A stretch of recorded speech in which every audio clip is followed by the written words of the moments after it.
আমার বিধিলিপিতে যদি লেখা থাকে আজীবন এ বাড়িতে দাসীবৃত্তি করে আমায় পেট চালাতে হবে, তাহলে আপনি কেন? ভগবানের বাবা এলেও আমার পারতে যাবে। আপনাদের যদি আপত্তি না থাকে, ওকে আমি আমার বউ করে আমার বাড়িতে নিয়ে যেতে চাই। ওকে শাড়ি পাল্টাতে দেখে আমি যতটা না খুশি হব, তার চেয়ে অনেক বেশি খুশি হয়েছে মুহূর্তের মধ্যে আপনাদের সকলকার চরিত্র পাল্টে যেতে দেখে। দেখো তো, চিনতে পারো আমাদের বাবলুকে? কি করে চিনবো? ও তো একেবারে সাহেব হয়ে গেছে। থাক থাক বাবা, দীর্ঘজীবী হ।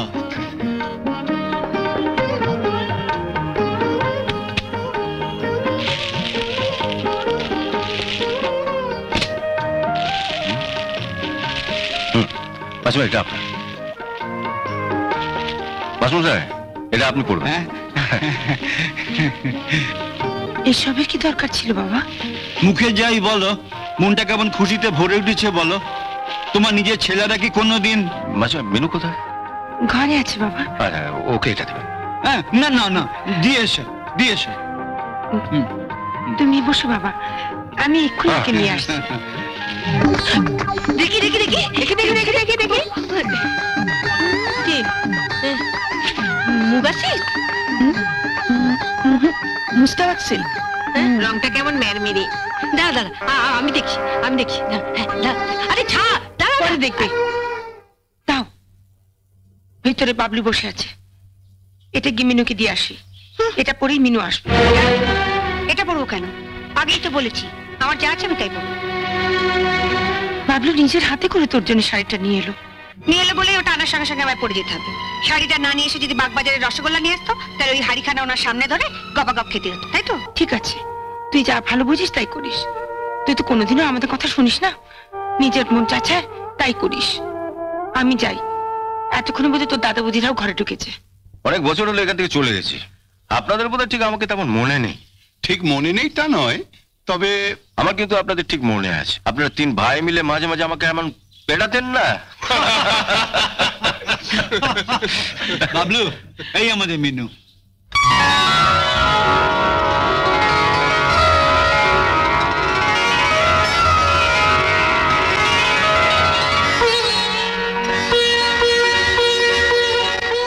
বস।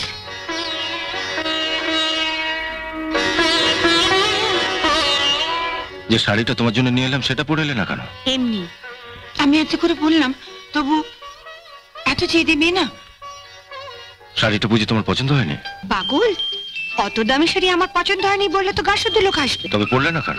আর তাছাড়া সত্যি কথা বলতে কি, আমি গরিব স্কুল মাস্টারের মেয়ে, অত দামি শাড়ি পরার অভ্যেসও আমার নেই। আপনি আমার জন্য পাত্র খুঁজে দেবেন বলে দয়া করে আমায় দেখতে এসেছেন।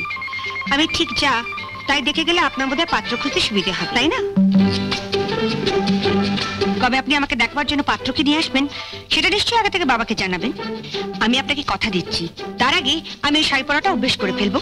আর পাত্র এলে আমি শাড়িটা পরে দাঁড়িয়ে বলবো শাড়িটা আপনি আমায় দিয়েছেন। তাহলে তো আর আপনার আফসোস করার কিছু নেই, ঠিক না? বাহ, খুব সুন্দর কথা বলো তো তুমি। সুন্দর অসুন্দর জানি না, যা মনে আসে তাই বলি। যেমন আপনাকেও আমি বলে রাখি, যেদিন পাত্রপক্ষকে নিয়ে আমায় দেখতে আসবেন সেদিন কিন্তু আমি ওদের সামনে পেছন ঘুরে দেখাতে পারবো না আমার চুল কতখানি লম্বা, কিংবা নিজের চুল টেনেও দেখতে দেবো না পর চুলে পড়ে আছে কিনা। আপনার পাত্রপক্ষ যদি বলে মা একটু চলে দেখাও দেখি, আমি কিন্তু সোজা হেঁটে ঘরের বাইরে চলে যাব। আর আমি খোড়া না ল্যাংড়া তা বোঝাবার জন্য একবার সামনের দিকে আর একবার পেছন দিকে হেঁটে চলে দেখাতে পারবো না। যা দেখবার বুঝবার আপনি দেখে বুঝে নিন।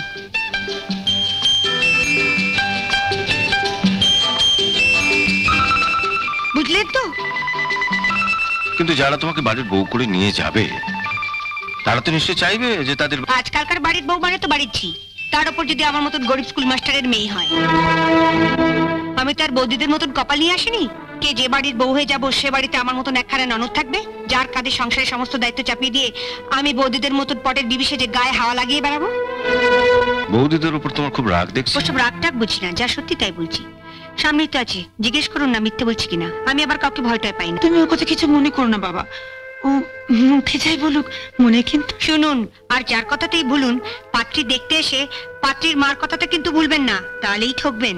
মিনু, প্রত্যেক মাই কিন্তু মেয়েকে বিয়ে দেওয়ার আগে পাত্রপক্ষকেই একই ধরনের কথা বলে। ওই যে বড় বৌদি বিয়ের আগে মা বাবার সঙ্গে আমিও বড় বৌদিকে দেখতে গেছিলাম, তখন বড় বৌদির মা বললে আমার মেয়ে খুব শান্ত, সাত চড়ে নাকি মুখ থেকে রা বেরোয় না। অথচ এ বাড়িতে আসার পরে বৌদির চিৎকারে এ পাড়ার যত কাকপক্ষীগুলো সব এ পাড়া ছেড়ে দিয়ে ওই বামুন পাড়ার বটগাছাতে পাশা বেঁধেছে। তোমাকে বলে চেয়েছি আমি, হ্যাঁ বলুন মা। কি হচ্ছে কি? কি হচ্ছে মানে? আমি চুপ করে থাকবো? একটা বাড়ির লোকের সামনে বলে কিনা আমাকে? আচ্ছা তুমি বাকি, হ্যাঁ? দুটো জগন্নাথের মতো দাঁড়িয়ে আছো। চুপ করো। বলে কিনা আমি চেয়েছি। না না, নিন এবার কানে হাত চাপা দিয়ে মিলিয়ে দেখুন সেদিন বড় বৌদির মা কতখানি সত্যি বলেছিল। আচ্ছা, আমি তো তোমায় দেখতে এসেছি। তোমার তো উচিত ছিল ভবিষ্যতের কথা ভেবে চুপচাপ থেকে আমার কথার উত্তরগুলো ধীরে সুস্থে দেওয়া। না বাবা, আমি যা আমি তাই। এটা আবার বিয়ে হবে না হয় না হবে। আমার বিধিলিপিতে যদি লেখা থাকে আজীবন এ বাড়িতে দাসীবৃত্তি করে আমার পেট চালাতে হবে, তাহলে আপনি কেন? ভগবানের বাবা এলেও আমার পারতে যাবে। বিধিলিপি মানো? না মেনে উপায় কি? এই ধরুন না, আপনি আমাদের বাড়িতে থাকতেন, আমার দাদাদের সঙ্গেই পড়তেন, আমার বাবাই আপনাদের চারজনকে পড়িয়েছেন। কিন্তু আজ আপনি কোথায় আর আমার দাদারা কোথায়? আপনার বিধিলিপিতে ছিল আপনি বড় হবেন, হয়েছেন। আর আমার দাদাদের বিধিলিপিতে ছিল কেরানি হবে আর যে যার বইয়ের আঁচলের তলা থাকবে, থাকছে। মা, মিনু কিন্তু অত্যন্ত বাড়াবাড়ি করছে। তার চেয়ে বলো না মিনু আপনি সত্য কথা বলছে। না না, বলছি তার একটা কারণ আছে। আমি যে বাড়ির বউ হয়ে যাব, তাদেরও তো এ বাড়ির লোকগুলো চরিত্র জানা দরকার। কি ঠিক বলছি না? বৌমা, তোমাদের মধ্যে কেউ যদি একটু চা করে নিয়ে আসে।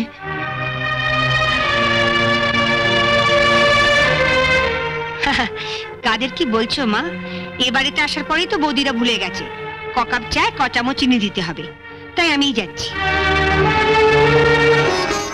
মিনুর কথাবার্তা শুনে ওকে তুমি ভুল বোঝো না বাবলু। আমি না হয় ভুল বুঝলাম না মাস্টারমশাই, কিন্তু ও যেরকম মেয়ে, ওর উপযুক্ত পাত্র কোথায় পাই বলুন তো?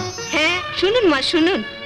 আমরা না হয় পরের বাড়ির মেয়ে, বিয়ে হয়ে এই বাড়িতে এসেছি বলে আপনার মেয়েকে না হয় সহ্য করতে পারি না, কিন্তু উনি তো। আমি তো সেদিন মিটিং এ বলেই ছিলাম, বিয়ের জন্য টাকা টাকা করছেন, আগে খুঁজে দেখুন পাত্র পান কিনা। আমরা ওকে কত ভালোবাসি, আর ও কি না আমাদের নামে ঝাঁটা বলে গেল। হ্যাঁ সত্যিই তো, জেনে শুনে তো আর ওকে পরের বাড়ি বউ করে পাঠানো যায় না। বলে কিনা আমরা বউয়ের আঁচলের তলায় থাকি। উনি তোমার ছাত্র ছিলেন ঠিকই বাবা, কিন্তু ওনারও তো একটা মান সম্মান আছে। তোমার মেয়ের পাত্র খুঁজতে গিয়ে উনি তার মান সম্মান খাওয়াবেন না? ওকে আমি রাত দিন কত বোঝাই, ওরে একটু মুখ সামলে কথা বল, আমি তোর মা, আমি বুঝি তোর দুঃখটা কোথায়, কিন্তু বাইরের লোক তো তা বুঝবে না। কিন্তু কে কার কথা শুনে? তুমি একবার দেখো না বাবা, দোষগুণ তো সবারই থাকে।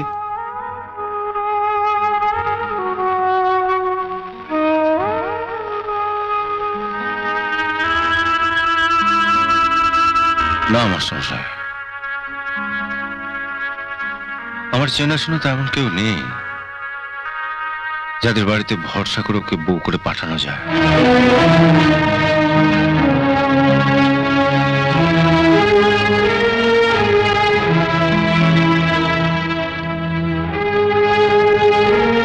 ওকে যদি নিজের চোখে না দেখতাম তাহলে না হয় একবার চেষ্টা করা যেত, কিন্তু একবার যখন ওকে নিজের চোখে দেখে ফেলেছি, ওর চরিত্রটা জেনে ফেলেছি, তখন তো আর ওকে কারো ঘাড়ে চাপানো যাবে না, তাই না? হ্যাঁ ঠিকই বলেছে, অন্য কারো ঘাড়ে চাপানো যাবে না। তাহলে কি ওকে যখন নিজের চোখে দেখে ফেলেছি, তখন অন্য কোনো বাড়িতে বউ করে ওকে পাঠানো যাবে না। আপনারা এখানে সবাই আছেন, আপনাদের যদি আপত্তি না থাকে ওকে আমি আমার বউ করে আমার বাড়িতে নিয়ে যেতে চাই। আরে এ কি করছো? ছাড়ো ছাড়ো ছাড়ো, আরে হাত কেটে যাবে। আরে ছাড়ো ছাড়ো ছাড়ো, আমি তুলছি। আরে না, না, আরে আমি আমাকে আমাকে তুলতে দাও। বলছি আমি তুলছি, তোমাকে তুলছি। আরে কে বলেছে? ছাড়ো।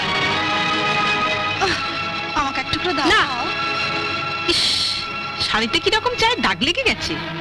আমি আলমারি থেকে একটা নতুন শাড়ি এনে দিই মিনু, তুমি এই শাড়িটা বদলে ফেলো, উনি দেখলে খুব খুশি হবেন। ওকে শাড়ি পাল্টাতে দেখে আমি যতটা না খুশি হব, তার চেয়ে অনেক বেশি খুশি হয়েছে মুহূর্তের মধ্যে আপনাদের সকলকার চরিত্র পাল্টে যেতে দেখে।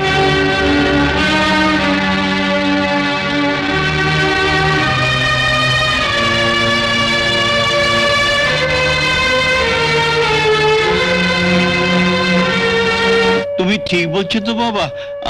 আমার জন্য কেমন বিশ্বাস হচ্ছে না। আমারও বিশ্বাস হচ্ছে না। একটা সাধারণ গ্রাম্য মেয়ের মধ্যে এমন অসাধারণত্ব কেমন করে লুকিয়ে থাকে? আপনি আমাকে একটা পাথর দেখাবেন বলে এনেছেন,